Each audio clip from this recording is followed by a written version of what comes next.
Boa noite a todos. Nós vamos estar mandando uma mensagem aqui para o nosso convidado de hoje. Vamos ver se a gente já manda uma mensagem aqui. Vamos ver. Vamos aguardar um pouquinho. Quero agradecer imensamente todos que fazem parte da nossa live aí. Theo, Ale, Nath, Sâmia, Henrique, muita gente entrando aqui. Primeira prateleira. Vamos entrando. Vamos ver o nosso convidado, João Yasmin Fionas. Para quem não sabe, Fionas tá a Carol, tá? Que tá entrando junto com a gente aqui. E algumas coisas ela acaba ajudando aqui diretamente na live, respondendo algumas perguntas, que às vezes não dá para ver todas as mensagens que aparecem por aqui, tá?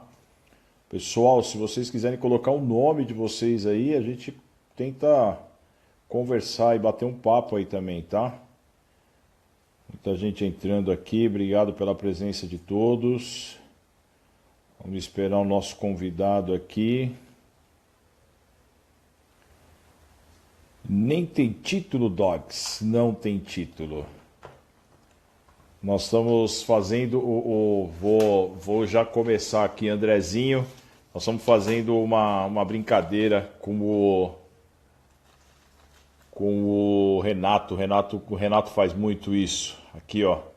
Se inscreva no canal Na Beira da Quadra e da Vida, tá? Lisandra, Fabiano, grande Fabiano.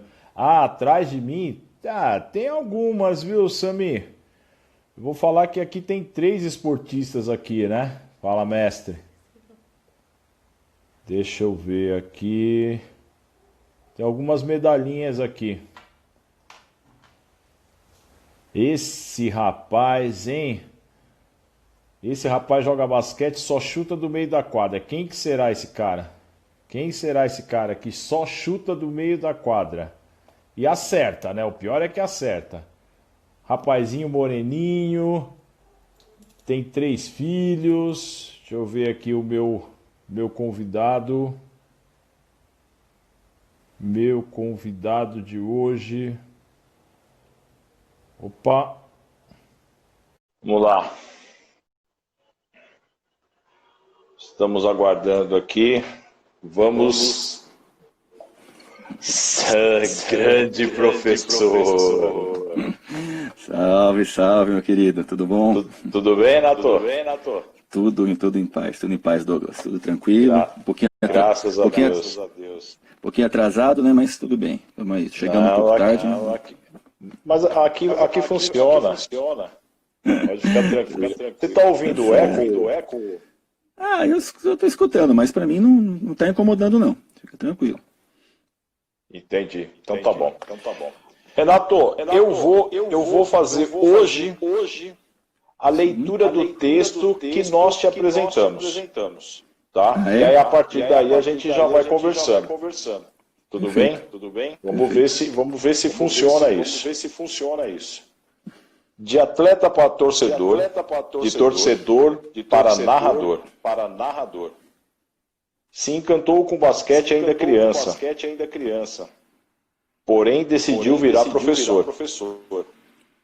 Hoje nos alegras com sua narrativa, exemplar onde os jogadores ganham nomes e poderes, e faz dos nossos jogos, com certeza, um momento memorável na jornada dos nossos pequenos.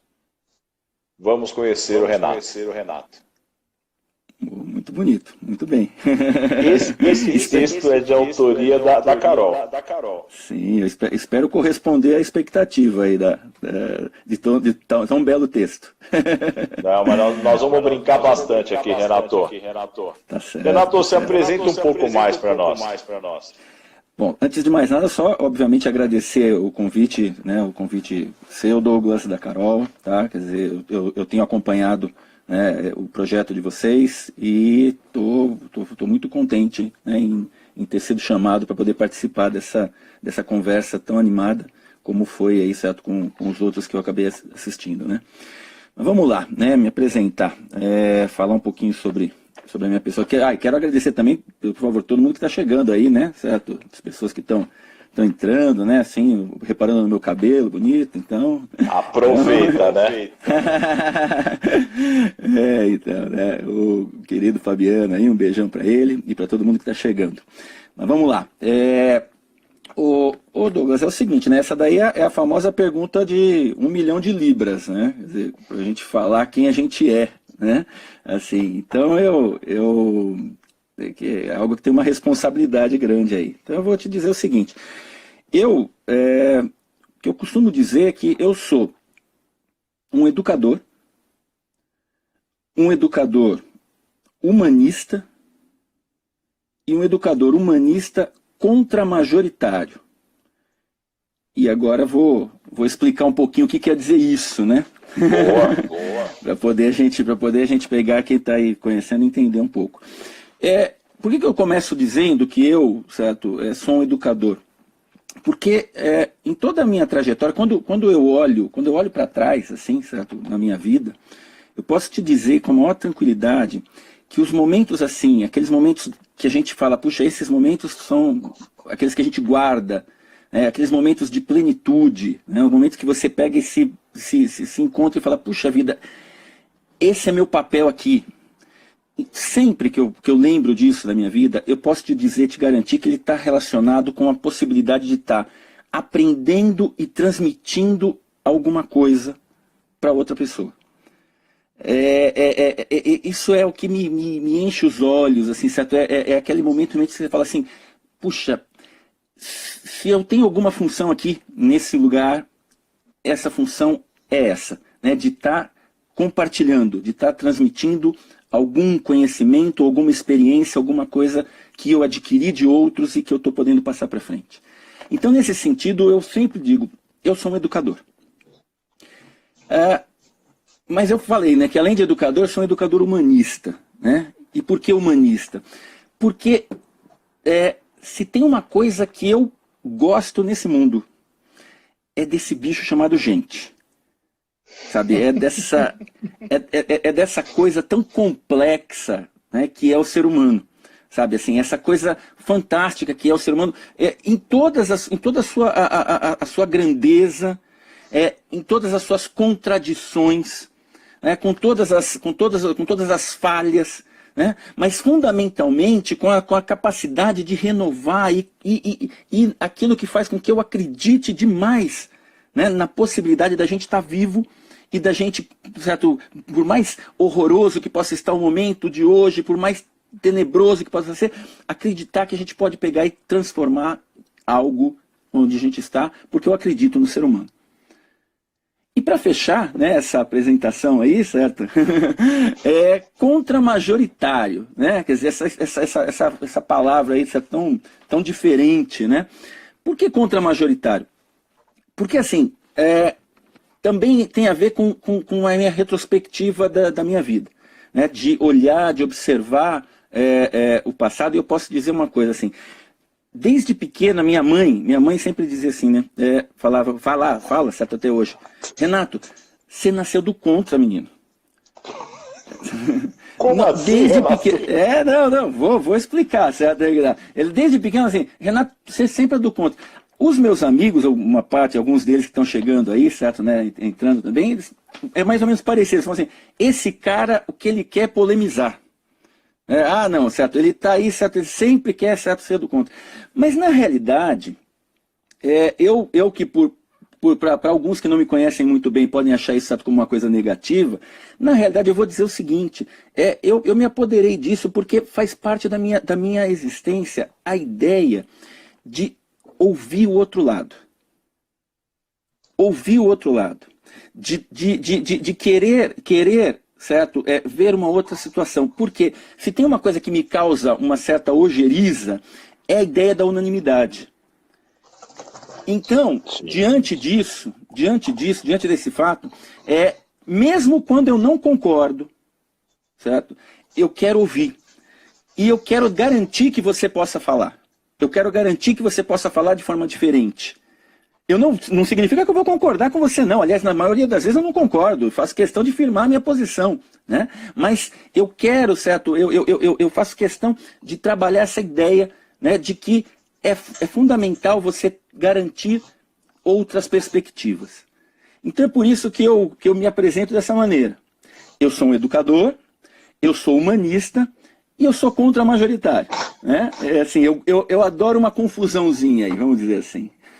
Eu, sinceridade, pelo projeto que nós estamos trabalhando aqui, e o tema e o título desse projeto, ele vem da quadra, na beira da quadra para a vida, você já deu uma lição de vida para nós. E era isso que eu gostaria imensamente que você fizesse aqui. Ah, que bom, né? Que bom. Sinceridade. Fico muito feliz. Tenho certeza, é complicado isso, mas funciona. Tá? Renato, eu vou tirar o meu fone, igual eu fiz aquele dia no teste, porque eu acho que está dando retorno, tá bom? Tudo bem, só um pouquinho, tudo bem. Só um pouquinho. Fica à vontade. Tô te ouvindo. Ainda tem eco? Então, para mim, acho que está com mais eco agora do que antes. Ah, é? É. Vamos colocar o fone. Ao vivo é assim que funciona, né? Claro, é isso aí, vamos lá. Sim. Renato, você acha essa situação de você, em alguns pontos, ser contraditório, mas assim,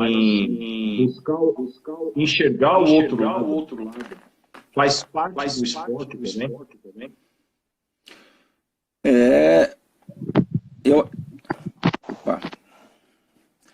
Eu acho que sim. Eu acho que em todas as práticas da vida, é importante você ter a capacidade, né, de entender essa dinâmica, essa grandeza das relações humanas, né, e entender que assim que vai vir do outro lado sempre alguma coisa que valha muito a pena.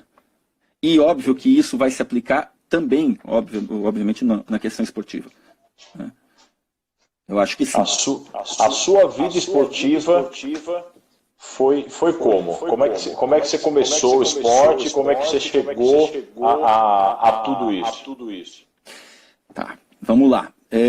Bom, eu vou te falar o seguinte, né? Quer dizer, o esporte ele entra muito cedo na minha vida. Mas não da maneira assim, não dessa lógica da prática esportiva. Ele chega muito cedo na minha vida, porque eu, desde muito garotinho, eu me vi apaixonado pelo esporte. Apaixonado por conhecer as práticas esportivas, as modalidades. Eu nunca fui aquilo que eu costumo dizer, né, que a gente vive uma espécie de monocultura futebolística, né, para a maior parte dos brasileiros, né? Mas assim, isso nunca aconteceu comigo. Eu sempre, desde muito garoto, eu sempre gostei das mais diversas práticas esportivas. Mas a bem da verdade, eu não fui um praticante de muitas delas, né? O futebol, eu sempre, desde garotinho, eu amava o futebol. Mas a verdade é que o futebol nunca correspondeu muito ao amor que eu tinha por ele, certo? Quer dizer, eu gostava muito da bola. Foi. Eu adorava, eu amava a bola, mas eu não a seduzia em hipótese alguma. Ela fugia de mim, eu desengonçado, né? Você tropeçava na bola. Era uma calamidade. Você pensa aí, qualquer um dos piores perebas aí, perna de pau que existe, eu sou 3 vezes pior. Né? Então, assim, nesse caso, o futebol não me abraçou, né? Mas, em um determinado momento, exatamente por essa paixão das diversas modalidades, eu me encontrei com o basquete. Tá? Comecei a crescer, gostava de assistir muito basquete, então assistia, não havia ainda espaço, né, pela minha idade ainda não existia transmissões da NBA ainda, né, quer dizer, começaram um pouquinho, eu ainda, garoto, comecei a pegar, mas eu curtia muito ver a seleção brasileira, lembro do campeonato brasileiro, que o Brasil foi terceiro colocado, medalha de bronze nas Filipinas em 1978, tá? Quando uma cesta do Marcel, não existia cesta de 3 ainda, mas ele faz uma cesta quase do meio da quadra e a gente vence a Itália. Foi um momento impressionante, certo? Muita alegria.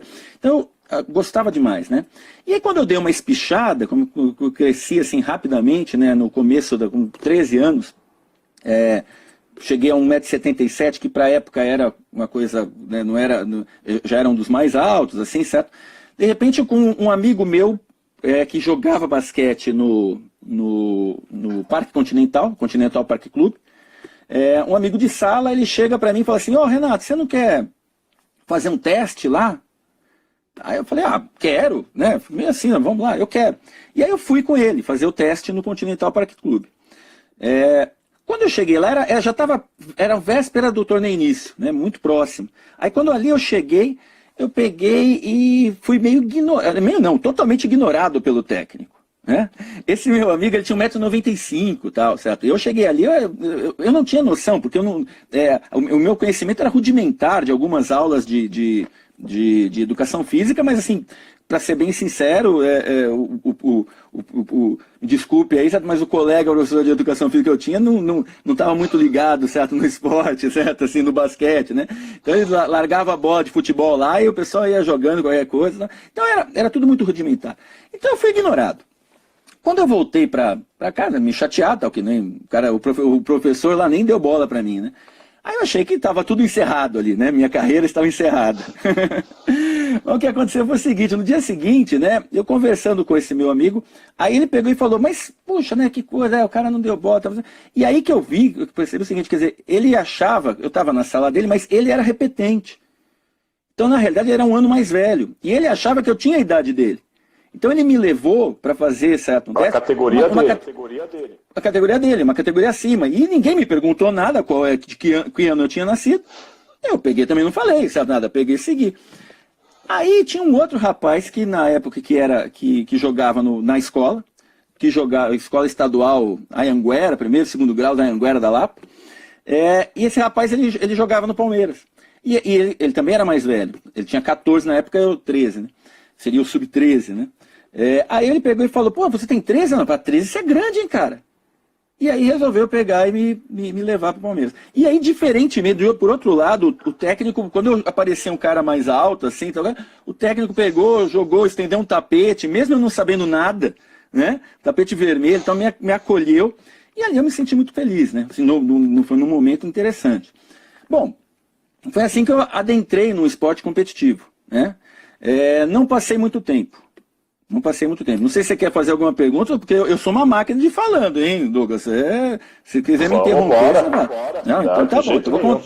Então vou contando a história aí. Eu me preparei para essa live. Ah, é? Você vai ter surpresas aqui. Vamos lá. Adoro surpresa, vamos lá. Então, o fato é o seguinte, aí eu peguei ali, certo, nesse ínterim, né? Comecei, certo, a treinar, tudo que eu aprendi de basquete, aprendi ali, certo? Com o meu técnico Edson, né? Que foi fantástico ali, certo? Né? Me ensinou muita coisa. E fui participando e disputando. Só que tem um outro dado aí nessa história. O dado é o seguinte, né? Quando eu falei para você que eu sou um cara apaixonado, eu desde garoto apaixonado pelo esporte, mas eu também, eu tenho uma paixão pelo esporte, mas eu já desde garoto também tinha um outro olhar sobre a questão esportiva. E que outro olhar era esse? Ao mesmo tempo que eu gostava, né, de ver a prática esportiva, de ver os ídolos das diversas práticas, eu sempre gostei de ver o que era o ser humano, de novo o lado humanista que eu estava falando, o ser humano por trás do atleta. E assim, se tem algo que sempre me preocupou, já desde muito, nesse caso eu fui muito precoce, certo? Desde muito garoto, 12 anos, 6 anos, eu sempre tive uma série de preocupações assim, que transcendiam a questão da mera prática esportiva.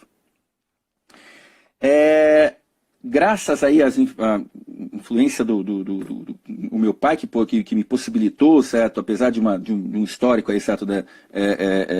De uma família que não vinha muito com a questão da leitura, pelo menos, certo, né? Daqui a pouco eu conto essa história, certo? Mas assim, graças ali senão eu começo a emendar uma história na outra, vamos lá. Mas graças a essa figura, certo, do meu pai que deu, certo, esse incentivo, do meu irmão, certo, em relação a isso, então eu já lia muito garoto, certo? Entendi. E sempre muito ligado nessa coisa, certo, de pensar que o esportista, ele é aquele cara que é teu herói por causa das conquistas, mas ele também, o que mais me chamava a atenção era aquele esportista que tinha alguma coisa a mais para dizer. Além da quadra, certo? Que tinha algum tipo de comportamento que transcendia. Então isso sempre me acompanhou. E eu vou te dizer o seguinte, duas coisas. Enquanto eu pratiquei o basquete, eu me esforcei, mas eu estava sempre muito ligado, certo? Será que vão acontecer algumas outras coisas aí? Algumas outras coisas, certo? Que vão além meramente da questão da quadra. Então me incomodavam algumas posturas. Principalmente do ponto de vista da lógica de um excesso de consumismo. Aparecia muito, certo, no meio. Me incomodou uma situação que, assim, hoje eu entendo, mas na época eu fiquei meio revoltado, certo? Porque eu estou falando de 1983 e 84. Eu fui jogar em 1984 uma partida, e na minha viagem, né, hoje eu entendo perfeitamente, depois de adulto eu entendo, mas naquela época eu não conseguia entender isso. Porque o que acontece? Como eu era muito ligado em tudo o que estava acontecendo no país, estamos falando de 1984, se pleiteava a possibilidade de a gente voltar a votar para presidente no Brasil. E embora eu tivesse 14 anos, eu era já muito politizado. Então o que acontece? Ia ter a votação da emenda Dante de Oliveira. A emenda Dante de Oliveira, abril de 1984. E na época, para o pessoal mais novo, é o seguinte, quer dizer, quando a gente ia... a gente estava ali na rua, na luta, aí, certo, pelo retorno das eleições diretas, a cor que se usava era o amarelo. E o Palmeiras tinha um jogo contra o Pinheiros, lá no Parque Antártico, né? Um jogo contra o Pinheiros, na noite que está sendo votado em Brasília a questão da emenda Dante de Oliveira. O que eu fiz? Do alto dos meus 14 anos. Peguei o uniforme e tal, lá no vestiário e tal, botei uma camisa amarela que eu tinha em casa, por baixo, e coloquei o uniforme por cima e fui entrar de camisa amarela. Você não entrou? Esporro. Claro que não. Tomei um esporro. Você está louco? O que é isso? Onde você viu? E aquilo, assim, para mim, foi na minha adolescência ali, certo, de engajado, aquilo foi uma ofensa tremenda, sabe? Mas, meu Deus, como que pode? Sabe, assim, o Brasil aí precisando mudar, né? E pegam, certo, assim, vão me tolher esse meu direito, né? De manifestação. Então, eu estou te contando isso porque eu acho que hoje é muito engraçado. Na época eu sofri bastante, mas hoje é muito engraçado. Mas diz respeito um pouco a isso, de que esse lado contra-majoritário já aparecia ali também, né? Mas desculpa, pode falar, por favor. Isso te fez você se formar na sua profissão hoje? E eu gostaria que você falasse essa profissão e explicasse também do que você dá aula. Olha, é muito legal essa tua pergunta. Porque quando você me convidou para falar, certo, aqui, você sabe que eu comecei a retornar, né, voltar no tempo e pensar um pouco essa situação do basquete, né, do basquete na minha vida. E a grande verdade, assim, o basquete ele teve duas contribuições enormes para mim, duas contribuições fantásticas. Apesar dos meus problemas aí, certo, como esse citado, mas teve duas contribuições fantásticas. A primeira delas foi do ponto de vista da identificação de grupo, da identidade da lógica de uma prática coletiva. Eu sempre, assim, por questão de pensamento, de ótica, de ideologia, para mim, eu acho fundamental a questão do coletivo. Sempre pensei assim. E aprendi demais com isso, certo? Aprendi demais com a questão de você conseguir entender, a dimensão de você entender o papel de cada um dentro de uma estrutura coletiva. Saber entender que lá nós tínhamos o craque do time, lá o cestinha do time, que era o alemão, e o alemão ia lá, certo? E realmente ele pegava e fazia, certo? Uma quantidade de pontos, ali, o nosso armador principal lá, o Klo, e de repente o que acontecia? E aí eu via, certo, que eu tinha o meu papel, e que cada um tinha o seu papel. E que assim que a gente construía algo que poderia realmente avançar, né, e ir adiante. Então, nesse sentido, foi a primeira grande experiência importante realmente que eu tive com o esporte. E a segunda, no final das contas, vai ser mais importante ainda para a minha vida. Porque eu posso te dizer o seguinte, com essa minha característica de querer olhar o outro lado das coisas, dentro ali, certo, da quadra, eu via e fui me descobrindo. O basquete me fez me descobrir como professor. Porque eu observava, claro, eu queria pegar e fazer a minha jogada, mas eu adorava observar o treino. Adorava observar como o técnico pegava e conduzia aquele processo. Como o técnico pegava e se relacionava com as pessoas, com o time. Né, como ele conseguia entender ali, certo, em alguns momentos, às vezes não, mas tentava entender o comportamento de cada um. E eu, maluquinho de tudo, chegava na escola, chamava o pessoal, certo, da escola, como os professores de educação física, o professor na época de educação física não dava muita bola para isso, eu pegava ali, certo, os alunos, meus colegas, e falava, gente, vamos montar. E aí começava a tentar reproduzir o treino. Né? E aí pegava o time feminino das meninas e peguei umas meninas e levava num lugar que era difícil acesso, um lugar que tivesse quadro, tinha um amigo lá que tinha uma tabela no quintal. Falava, gente, vamos lá, vamos treinar. E muito louco, ali, não, vamos treinar. E começava a querer. Então, de certa maneira, teve esse lado, certo, que eu poderia ter me transformado no professor de educação física. Né? Com certeza, com certeza. Poderia, mas no final o outro lado aí, certo, das paixões políticas, certo, assim, ele acabou falando mais alto. Mas a ideia de ser professor, que eu acho que está acima de qualquer outra para mim. Como eu falei, comecei falando que sou um educador. Essa ideia, ela vem dali. Né? Ela vem dessa possibilidade, dessa experiência. Né? Agora, a tua pergunta era com relação à questão da aula de geopolítica, né, de sociologia. Desculpa, calma, repete. Não é para falar? Não, repete. Não, eu sou professor de geopolítica, né, eu sociologia, então, assim, isso acho que tem a ver com tudo que eu venho falando para você, né, quer dizer, eu sempre me envolvi, a questão, certo, de compreender, de entender os meandros, né, os meandros das disputas por poder, sejam internas ou externas entre as nações, isso sempre me chamou a atenção, desde molequinho. Eu era um apaixonado pela geografia, quando minha mãe dava eu ficava inventando mapas. Meu irmão, eu sei que está aí, certo, eu ficava lá desenhando mapa, sabe, assim, eu inventava, certo, na minha cabeça.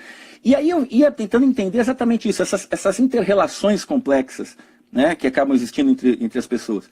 Então foi isso que foi me levando por esse caminho, né, que acabou me levando, depois que eu saí, certo, do esporte, foi me levando por essa trajetória. Entendi. Quem que é seu irmão? Meu irmão é Celso Marques, que está aí, ó, com a mãozinha para cima, estou vendo aí, certo? Entendi. Mas tem uma outra pessoa muito seu amigo, que ele gostaria que você, Zé Henrique, que ele gostaria que você respondesse duas perguntas. Opa, grande Zé, manda aí. Tá? Uma que você teve o técnico como o Edson, né, que você comentou, né? E depois você também teve Rosa Branca como técnico? Não. O Zé ele quer levantar o meu moral. Não tive esse privilégio, né? Esse privilégio não tive essa honra. Eu não sei se ele quer levantar minha moral ou quer me chamar de mais velho do que eu sou. Né? Mas assim... Bom, agora chegamos na política correta. Não, mas assim, gostaria muito de ter tido essa oportunidade, né? Mas não. Não tive nem a oportunidade de ver o Rosa Branca jogar, mas conheço as histórias fantásticas, né? Dessa geração que foi a maior geração brasileira. Que me perdoe, né, o pessoal que acha que o pessoal o título de 87, mas assim, a maior geração brasileira foi a geração do bicampeonato mundial e das 2 medalhas de bronze olímpicas, né? Então é Vlamir, é Amauri, Rosa Branca, Edson Bispo e, né, uma série de outros. Não tive essa possibilidade, né, de contato. Mas pode mandar. Ele fez uma outra pergunta agora sobre o Gustavinho, técnico do Flamengo hoje e ex-paulistano. O que você acha dele como técnico? Então, eu conheço, né, só de longe, né, de ver, de observar, certo aí, né? E aí o que eu observo, né, é que é um cara muito talentoso, muito empenhado, né, certo? Muito estudioso, né? Então, realmente, todo o sucesso que ele tem tido tá baseado nesse trabalho fantástico que ele desenvolve. É o que eu posso dizer a respeito. Renato, você, na nossa sequência aqui, você virou o nosso narrador das equipes ali do Palmeiras. Você fez tudo que tinha na sua imaginação, né? Da onde você tirou isso? Isso surgiu da onde para você? Então, legal, né? Olha, a questão é a seguinte, né? Vamos lá, vou tentar ser sintético, né? Mas vamos lá, eu não consigo muito. O fato é que a gente, né, nós como pais, né, pais de atletas, a gente sofre demais, né? A gente sofre demais ali naquela coisa, certo, né, vendo naquele ambiente, porque por mais que você saiba, né, que a prática esportiva ela envolve vitória, envolve derrota, mas quando é teu filho que está ali, né, você fica numa lógica. Eu sou tão emotivo, né, só para interromper, que aí que dá, só falar filho já vem a vontade de chorar já, né, quer dizer, então que o pessoal que me conhece sabe que eu sou a manteiga derretida total, né, mas vamos lá, continuando, né, então você precisa, né, cada um de nós, cada um vai fazendo um jeito, né, Fabiano loucão fica rodando, não assiste nada, né, certo, você lá com aquela sua fleugma, aquela posição, né, postura, né, sério, impávido, parece que tá ali, certo, né, nada atinge. O Moisés é outro, que o Moisés parece um lorde, né, vem andando, aquela coisa, certo, né, sempre aquela postura. Aí tem o Jonathan fica gritando, tentando fazer scout, né, o Caio ali, certo, né, com as suas fotos, mas de vez em quando aquele cada um, e as mães também, né, certo, Cecília, defesa, né, cada um as suas loucuras. Os homens você deu uma característica para cada um. As mulheres você fala uma característica só. Não, mas essa logicamente muito, muito importante, assim, né? Cada um fica nessa loucura. Né? A Helena, Dona Helena, certo? A rainha da torcida, certo? De todas as torcidas, né? Seu Gerson, né? Figuras que torcem demais. E o que acontecia? Eu ficava naquela coisa do grito, mas muita angústia. Muita angústia. E aí, de repente, a Helena pegou, eu vi a Helena filmando. Ela ia filmando os jogos. Aí eu peguei e resolvi falar assim, puxa vida, né? Eu nem sei como é que começou, se foi ela que falou, se eu que pedi, mas assim, eu peguei e comecei a narrar um jogo lá. E, cara, eu vi que aquilo me aliviava. Sabe? Saía um pouco da angústia, porque eu tinha uma função ali, certo? Não mais só aquela de sofrer aquele coração certo, na boca. Então aí né? Puxa vida, tal, e narrando... E aí veio na minha cabeça aquilo que eu falei no começo da conversa. Lá no começo da conversa. Que é o seguinte. Para mim o esporte, ele só vai ser importante, como aliás qualquer ação que você faça na vida, ela só vai ser importante se ela tiver algo mais profundo. Se ela conseguir pegar e transmitir algo que fique, certo? Para além daquele momento. E aí o meu lado educador, eu comecei a pensar assim, caramba, eu acho que eu vou fazer uma homenagem para esses meninos. E qual pode ser a homenagem que eu vou fazer?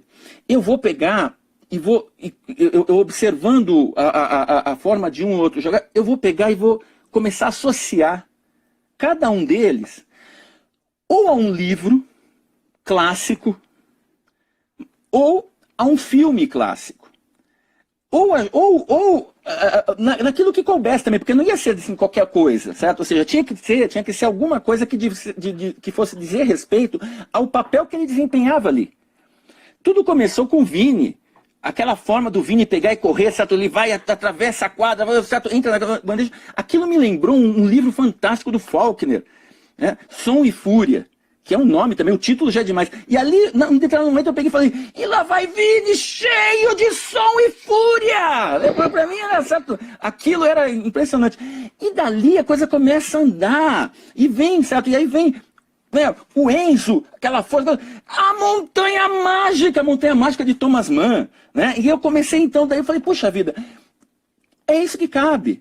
Vou colocar para cada um deles, né? Talvez num delírio, né? Quem sabe eles não se apegam, quem sabe eles não ficam felizes, quem sabe eles não ficam curiosos e não resolvem pegar e procurar, que livro será que é esse? Porque daí, né? Lá vai eu aqui emocionado de novo. Daí parabéns, assim vem... Renato. Parabéns. Sabe assim, pode vir essa curiosidade.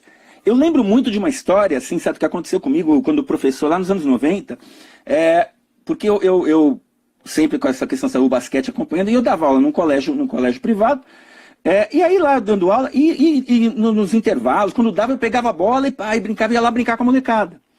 E tinha um rapaz, um garoto, assim, certo, que eu lembro, eu ia lá, jogava, tal, e ele gostava. E um dia a mãe dele chega pra mim e fala assim, professor Renato, puxa, eu queria falar uma coisa que foi muito importante. O meu filho falou, sabe que de alguma maneira você mexeu tanto com meu filho? Porque ele pegou e falou assim, mãe, entrei no ônibus e estava o professor Renato. E ele estava lendo.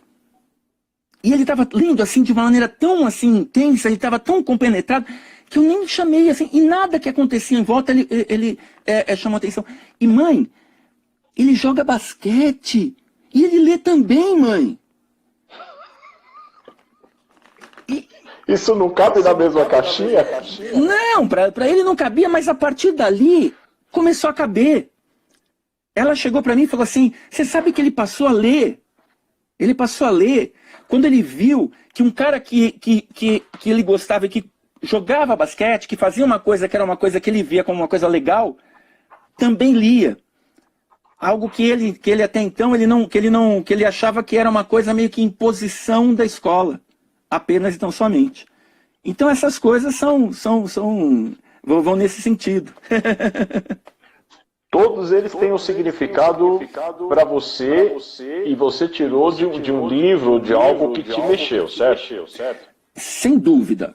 Ou de um livro, ou de um filme, eu sou apaixonado por livros, sou apaixonado por manifestações culturais as mais diversas. Né? O único que não é nem um livro, nem um filme, é o caso do Jojo.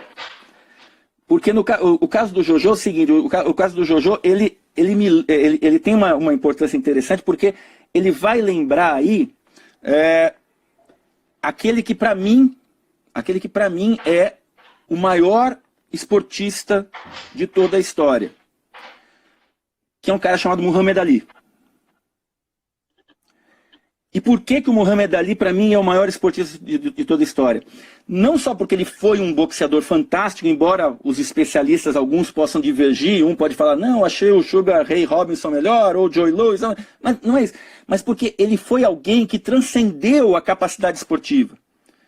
Esse cara foi a representação máxima do confronto contra um espírito autoritário, do confronto contra um espírito de uma guerra insensata, como a imensa maioria de todas as guerras podem ser. Então, e foi perseguido, e bancou a perseguição, e enfrentou o racismo, né, como um cara que conseguiu fazer do esporte. E isso fez com que eu, cada vez mais... Isso desde molequinho, viu, Douglas? É muito engraçado isso, porque tem outra memória que veio quando você me fez o convite. Eu pensando nisso, eu pensando no Muhammad Ali, eu devia ter 6, 7 anos de idade, quando eu vi a primeira luta do Muhammad Ali, ele já meio numa situação meio de decadência física. Mas ali aquilo me chamou a atenção, ainda porque ele mantinha aquele lado, né, de meio gozador, meio que uma criança, aquilo chamava muita atenção. E de repente, eu escuto meu pai conversando com o meu tio inclusive que lamentavelmente nos deixou agora coisa de uns 20 dias atrás. Meu tio... Meus sentimentos. Imagina, não, isso mas deixou, o que é importante é isso, né? Quando a gente consegue lembrar, quando a gente lembra dos seres humanos, ele está vivo, eles estão vivos, né? Eles estão sempre renascendo, né? A gente passa, mas aquilo que a gente deixou aí para alguém é o que fica, né? Muito bem, então assim, meu pai conversando com esse meu tio, né? Que era cunhado dele. E de repente, num determinado momento, o que acontece? Eu escuto, molequinho, eu vendo a luta, mas eu escuto lá meu pai falando, ele é perseguido porque defende o direito dos negros. E aquilo eu falei, uau, molequinho, falei. E de alguma maneira aquilo mexeu, eu falei, caramba, eu preciso acompanhar isso. E assim foi, sabe? Quem é esse cara? Então para mim, seja o que for a prática, ela não pode se resumir àquilo que você faz ali no teu espaço, no teu quadrado. E eu digo isso, então, certo, para essa molecada que pratica esporte. Pratique o esporte. Seja o melhor possível. Vá atrás. Mas pense o seguinte, o teu ídolo, tudo bem, cada um tem o direito de escolher o ídolo que quiser. Mas eu vou dizer o que é para mim, sabe, esses ídolos esportivos. É aquele que pode transmitir alguma coisa além de um meme. E isso não é porque eu tenho um mau humor, porque você sabe muito bem que eu sou muito bem-humorado, que eu adoro brincar. Com certeza. Adoro brincar. Mas eu acho que quando alguém consegue ter a condição de ser ídolo de alguma coisa, você precisa ter uma responsabilidade política maior. Certo? Quando você tem a chance, num mundo em que as pessoas não têm voz, a imensa maioria das pessoas não tem voz. Então, quando você, por exemplo, me permite essa oportunidade de vir passar para alguém, né, transmitir alguma coisa, eu preciso agarrar essa oportunidade. Eu preciso passar isso para alguém, né? Bom, mas é isso aí, eu estou chorando demais, então desculpa. Estou levando você junto. Nós somos. Nós somos. Às vezes eu sei driblar essa situação, às vezes não. Mas é importante, né? Às vezes nós vamos com o jogo. Mas aí que tá, né? A gente é doutrinado a não expor nossas emoções, e é um absurdo dos absurdos, né? Quer dizer, a gente se sente, sei lá, de certa maneira a gente acha que a gente é menor porque expõe, né? Não é menor, não. Eu quando criança, Renato, ouvi muito do meu pai, que me ensinou a ser uma pessoa melhor. Falar que homem não chora. E isso eu vejo hoje que é um absurdo. Sem dúvida. Esse é o machismo que está presente na sociedade e que as pessoas vão reproduzindo sem sequer ter consciência, né? Sem ter noção, né? O meu pai nunca falou isso, mas ele sempre escondeu. Foram raras as vezes que eu vi meu pai chorando, né? Mas assim, eu sinceramente, do jeito que eu sou, você está vendo, cara, eu sou um problema. O pessoal tira sarro aqui em casa. O Rodrigo, a Lisandra vivem rindo da minha cara, porque qualquer coisa, assim, qualquer propaganda, um cachorro passa na rua, eu tô chorando, né? Então é uma coisa meio complicada. Mas falando em emoção, Renato, qual foi o jogo que você mais se emocionou narrando? E o jogo que você se emocionou também, não como narrador, mas ali como torcedor. Desculpa, só uma coisa. Eu comecei a falar da história do Muhammad Ali, do Jojo, eu falei tanto que eu acabei desviando. Então, só para dizer o seguinte, no caso do Jojo, eu peguei para falar sobre uma frase, que eu acho que é a frase clara, não é a maior frase do Muhammad Ali, porque a maior frase do Muhammad Ali é aquela que quando ele diz assim, eu não vou para a guerra do Vietnã porque eu não vou matar pessoas que nunca fizeram mal para mim em uma sociedade racista como a que eu vivo. Essa é a maior de todas. Para mim é uma das maiores frases que alguém já... E ele foi crucificado por conta disso. Foi perseguido, perdeu o título mundial de uma maneira absurda, certo? Ilegal. Bom, essa é a mais fantástica, mas a mais famosa das frases dele, assim, certo, do dia a dia, é uma que eu uso pro jogo, que é, voa como uma borboleta e pica como uma abelha. Essa frase é genial. Assim. Então eu falei, para cada um deles eu estou procurando alguma coisa que caiba. E estava difícil achar para Jojo, mas poxa, mas olha essa frase do Muhammad Ali. Então de alguma maneira eu vou homenagear, né? Ele citando esse cara que eu admiro tanto, né? Porque quando ele vai lá, ele voa como uma borboleta e pica como uma abelha, né? Essa é a essência do basquete dele. Sim, sem dúvida. Então, agora, desculpa, né? Voltando à tua questão, você tinha perguntado o que mesmo? Qual foi o jogo que você narrou, que você se emocionou mais, que foi o mais complicado ali para você? E o outro jogo que você disse que você assistia, quando você assistia era torcedor, era um Renato, e quando você virou narrador era um outro Renato, né? Se pode separar os Renatos, mas assim, você teve dois momentos ali. Você teve um jogo que como torcedor e não como narrador te puxou mais, e o outro como narrador. Na realidade, os dois jogos contra o São Paulo. Tanto um quanto o outro. Um no ano do sub-12, né? Sub-12, que classificou o time para ir para a fase final lá no Parque Antártica, né? Com aquela virada no final, certo? Impressionante. Certo? E o outro, no ano passado, né? Aí eu já narrei. Esse aí eu não estava narrando, esse aí eu estava só ali, porque era um jogo impressionante, meu Deus, vai classificar, não vai conseguir classificar. E o outro, esse narrando contra o São Paulo lá, que é uma narração histórica pela loucura. Eu fiquei, bom, quem não ficou maluco com aquele jogo? O time estava perdendo, já nem lembro. Queria um ponto. Mas então, o time estava perdendo de um monte. Era um dia terrível, uma noite, já estava dia para noite terrível. Estava perdendo. De repente vem uma virada impressionante, a molecada trouxe lá de dentro, e aquela virada, e aí, cara, eu faço, bom, você deve lembrar, eu faço uma narração de insano, né, aí eu saio eu vou lá com os caras abraçar a molecada, gritar, e aí eu volto para terminar a narração. Foi muito, muito louco aquilo, foi muito, muito emocionante mesmo. Eu sinceramente achei que eu ia ter um treco ali. Achei que ia ter um treco, que não ia ter por onde, assim. Mas felizmente estou aqui ainda, para encher o saco de muita gente. Ah, maravilha. Agora vai o que eu me preparei, Renatão. Opa! Aí. O que você espera para esse time? O Sub-14 especificamente?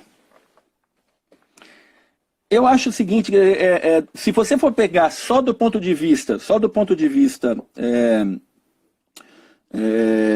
do time, da equipe especificamente, claro, essa crise sanitária que a gente está vivenciando, é uma tragédia mundial, né?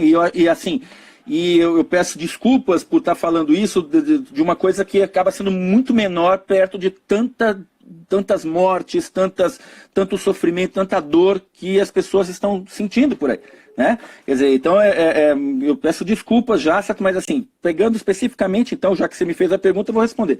Para a meninada do Sub-14, realmente, eu acho que bateu pesado, porque você percebia que depois de um trabalho muito bem feito pelo Gustavo, de 2 anos, né, vem o Toca, e o Toca vai desenvolvendo, dando continuidade e trazendo uma capacidade para poder impulsionar esses moleques que foram vice-campeões, sempre chegando lá, chegando na final, mas aí faltando um detalhe, de repente eles vinham com, né, um fogo, uma disposição, um entrosamento, uma coisa impressionante, mas aí teve essa paralisação, né? Então, assim, pro time em si, para ser bem sincero, a gente não sabe o que vai acontecer agora, certo? Né? Com tudo, com toda essa catástrofe que está acontecendo pelo mundo, né? Então é uma pena, porque realmente estava tudo indo de uma maneira extremamente boa, né? E acabou teve que parar. Eu acredito que eles têm muita capacidade para retomar, né? Agora, o que eu espero, né, assim, diante de tudo isso, é que eles se mantenham unidos e se mantenham focados, certo? Assim, para ir para esse ano e para o resto do ano e para a vida deles, né? Com todos esses meninos que passam perto da gente, né? Com certeza. Eu tô te plagiando, tá? Eu já levantei o símbolo aqui, eu tô te plagiando. E agora assim, qual é a bruxinha que você queria espantar do time do Palmeiras? Eu acho que assim, o mais importante de tudo, quando você está disputando, quando eu falei para você que eu fiquei muito tempo depois da minha trajetória lá no início da adolescência, eu fiquei muito tempo afastado do esporte. Eu só retorno a contato, assim, quer dizer, eu ficava de longe, observando, como alguém que assistia, né? Mas eu só retorno para a beira da quadra, né? Com o Rodrigo, né? Quando o Rodrigo chega para mim e fala assim, pai, eu quero pegar e treinar basquete. E aí tá bom, vamos lá, né? Vamos lá. E assim, então, eu cheguei e vi que teve muita coisa que mudou, né? Muita coisa mudou. Agora, eu acho que tem uma coisa que seria importante, né? Que também, certo, que mudasse, mas eu não tenho também essa ilusão de que vai mudar, mas assim, uma coisa que eu acho que no final acaba virando uma espécie de bruxa, que é a ideia que perpassa muitas vezes de que a lógica competitiva, ela não pode ser apenas, ela tem que ser apenas a lógica competitiva ali dentro, né? Às vezes, certo, os egos, eles começam a entrar em choque, né? E isso é uma bruxa, não só para esse time, para qualquer time e para qualquer situação da vida, né? É importantíssimo a gente tentar dar uma controlada no nosso ego, certo?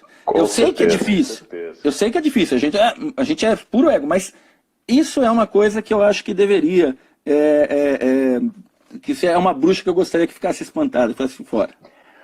Outra coisa, Renato, vamos lá que eu tô te plagiando. Imagina, vamos lá, tô gostando. Na sua página em branco, o que você gostaria de escrever? Vamos lá, você me ajuda agora. Você diz na minha página pessoal ou na página... Na sua página pessoal, na sua página de profissional, tá, o que você gostaria de escrever? Como eu te falei, eu sou um cara que sempre sonhei o coletivo. Já que eu tenho você está me dando esse direito de um grande sonho, né? Escrever na página, certo, em branco. O meu sonho é um mundo menos desigual. É um mundo que não seja mais... É óbvio que com a minha idade de 50, já conto a idade em séculos, eu tenho meio século, né? Esse ano completei meio século. Mas assim, diante então não é mais a mesma, não é na mesma expectativa de quando eu era moleque. Lá com os 14 anos, brigando com o técnico porque não queria, né? Não é, mas o meu grande sonho, né? A página em branco, é se a gente conseguir diminuir a desigualdade. Para mim, se tem a coisa que mais dói é perceber exatamente um mundo em que você tem um número tão pequeno, certo, de pessoas, uma dezena de pessoas que detêm mais dinheiro do que a metade de toda a população do planeta. Isso está errado. Esse ser humano que eu falei que eu luto para poder... Essa luta, o ser humano tem que perceber, a gente tem que fazer perceber que assim não dá. Né? Quer dizer, você precisa pelo menos ter bases firmes, certo, para todo mundo partir para ir para alguma outra situação, né? Para alguma outra perspectiva. Eu acho que é isso. Né? Esse é meu grande sonho de página. Eu gostaria de fazer um comentário aí que o Zé Henrique me elogiou e deixar um abraço para ele aí, muito legal. Por que eu estou fazendo, para quem não sabe, por que eu estou fazendo essas perguntas e até mesmo mostrando alguns objetos? Porque o Renato começou a fazer a narração e depois ele começou a utilizar algumas coisinhas, né, Renato? Um porquinho... né, várias coisas assim, por isso que para mim eu gostaria de te homenagear dessa forma, você entendeu? Mostrando algo do que você faz às vezes na narrativa, entendeu? Não, claro, eu entendi na hora, com certeza.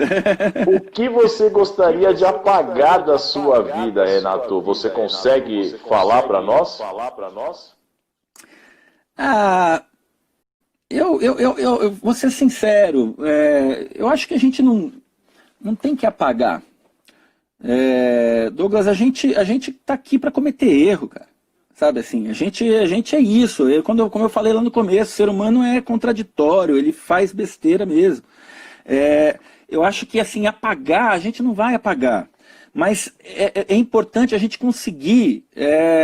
entender, compreender a nossa pequenez, né? Compreender que a gente está aí, certo? E tem que entender e tentar melhorar, né? E tentar pegar e avançar. Eu acho que é isso, assim, certo? Então, realmente, certo? Apagar, acho que nada, não. Vamos seguir em frente, vamos reformular, mas apagar, não. Vou te provocar mais uma vez. Vamos lá. Você é de bem material? Você gosta de coisas assim, você luta para isso? Ó, eu tô num espaço aqui, você consegue ver um pouquinho lá do fundo, né? Certo ali o que a gente tem. Isso aqui, cara, é o seguinte, né? Para cada lado que você pega, é essa aqui, esse que você tem. Esse aqui é o meu bem material.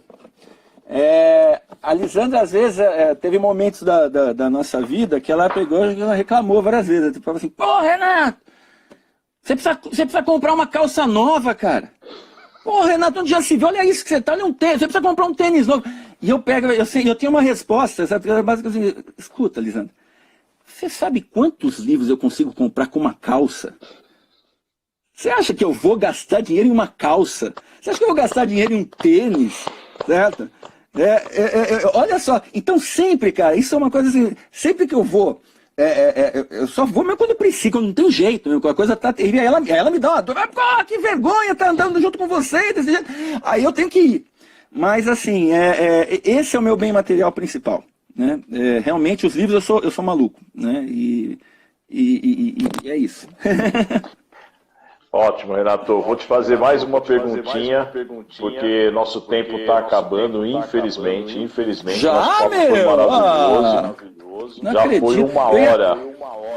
Eu ia falar dos livros, eu sei que você pergunta o pessoal dos livros, eu tinha livro para indicar, filme, poxa vida. Então, o tempo vai acabar, nós vamos entrar de novo. Tá bom ou não? Fechou? Por mim tá bom, precisa ver se o pessoal que está assistindo aí vai topar mais uns minutinhos aí. Ó, fiquem para ouvir minhas dicas de livros e filmes, pô. E o pior não é isso. Eu, no começo, a hora que você entrou, eu pensei assim, muito dentro do coração, que essa live eu não ia conseguir fazer essa live somente em uma hora. E ela está se concretizando. Tá? Mas nós vamos voltar, tá? Vamos lá, tá certo. Renato, você gostou desse campeonato aqui, Renato? O sul-americano? Sul-americano? Ai, meu Deus do céu, hein? Que dor, né? Que dor essa derrota nessa final do sul-americano. Meu Deus, o time jogou tão bem, o time deu um show, né? Eles jogaram também, e de repente chega aquela derrota. Esse é um dado, né, complicado do esporte, porque assim, quando você perde, né, o time que você perde, e perde assim, com prejuízo, assim, né, porque eles não usaram eles burlaram aquilo que estava estabelecido como regra, né, e aí teve aquela questão da arbitragem, para mim foi bem complicado. Mas o campeonato em si foi fantástico, eu acho que a experiência para os meninos é maravilhosa. Né? Quer dizer, eles disputaram no campeonato, foram vice-campeões sul-americanos. Né? Acho que isso tem que se levantar, né? Mas realmente, pra gente, assim, lá de esbarrar naquilo foi complicado. bom. Mais uma perguntinha, Renato. E assim, quem está chegando aí, nós vamos começar novamente. Carol está quase pegando uma vassoura aqui, que se caso eu não abrir a próxima live, ela vai me bater, você pode ter certeza disso. Ah, que bom, que bom. 29 segundos, tá? Então, ele trava o o Instagram acaba fechando, tá? Então eu vou encerrar e daqui a pouquinho, em 1 minutinho eu já te chamo de novo, tá bom? Tá ótimo, vamos lá, estamos aí para isso. Vamos lá.